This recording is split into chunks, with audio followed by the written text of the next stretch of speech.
आज लोकतन्त्र अर्थात् डेमोक्रेसीको इन्ट्रेस्टिङ फ्याक्टरको कुरा गर्नेछु। भिडियोलाई अन्तिमसम्म हेर्नु होला। यो डेमोक्रेसी शब्द जुन छ यो ग्रीक टर्म डेमोस र क्राटसबाट मिलेर बनेको हो, जसमा डेमोसको अर्थ पिपल हुन्छ भने क्राटसको अर्थ पावर भन्ने हुन्छ। ईसापूर्व 507 मा ग्रीकको एथेन्स भन्ने शहरमा विश्वमा पहिलो पटक डेमोक्रेसीको थोरै अभ्यास भएको पाइन्छ। तर त्यहाँ मत राख्न पाउने अधिकार भने समाजका विशेष पुरुषहरूलाई मात्र थियो। संसारमा डेमोक्रेसीहरूको दुईवटा बेसिक फर्महरू हुने गर्दछन्।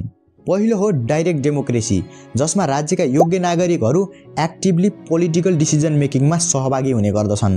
दोस्रो हो इन्डाइरेक्ट डेमोक्रेसी, जसमा सार्वभौम सत्ता जनतामा निहित रहेको हुन्छ, तर राजनीतिक शक्ति भने अप्रत्यक्ष रूपमा जनताका प्रतिनिधिहरूले प्रयोग गर्दछन्। यस्तै डेमोक्रेसी भएको देशहरूलाई रिपब्लिक्स भनिन्छ, जस्तै federal democratic republics of Nepal.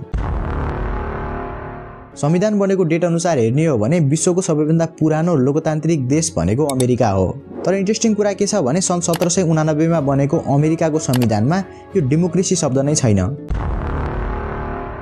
अमेरिकाको इलेक्सनमा इन्टरनेसनल स्पेस स्टेसनमा रहेका अन्तरिक्ष यात्रीहरूले समेत त्यहीँबाट भोट हाल्न पाउँदछन्। यो सुविधा सन् 1997 बाट सुरु गरिएको थियो। विश्वको सबैभन्दा ठुलो डेमोक्रेसी भारतमा रहेको छ। सन् 2025 को आँकडा हेर्ने हो भने भारतमा करिब 49.1 करोड भोटरहरू रहेका छन्। यदि तपाईँ अस्ट्रेलियाको नागरिक हुनुभयो र तपाईको उमेर 18 वर्ष पुगिसकेको छ भने तपाईले त्यहाँको चुनावहरूमा अनिवार्य रूपमा भोट हाल्नुपर्ने हुन्छ। जसले भोट हाल्दैन त्यस्तो व्यक्तिलाई 20 अस्ट्रेलियन डलरसम्म फाइन हुने गर्दछ। यो व्यवस्था अस्ट्रेलियामा सन् 1924 ता लागू गरिएको छ। विश्वमा इलेक्ट्रोनिक भोटिङको प्रयोग गर्ने पहिलो देश इस्टोनिया थियो, जसले सन् 2005 मा यसको प्रयोग गरेको थियो। सन् 2024 मा भारतमा भएको लोकसभा इलेक्सनमा पनि इलेक्ट्रोनिक भोटिङको प्रयोग गरिएको थियो। यसरी इलेक्ट्रिक रूपमा भोटिङ गर्न प्रयोग गर्ने मेसिनलाई इभिएम अर्थात् इलेक्ट्रोनिक भोटिङ मेसिन भनिन्छ। यी मेसिनहरू इन्टरनेटसँग भने कनेक्टेड हुँदैनन्।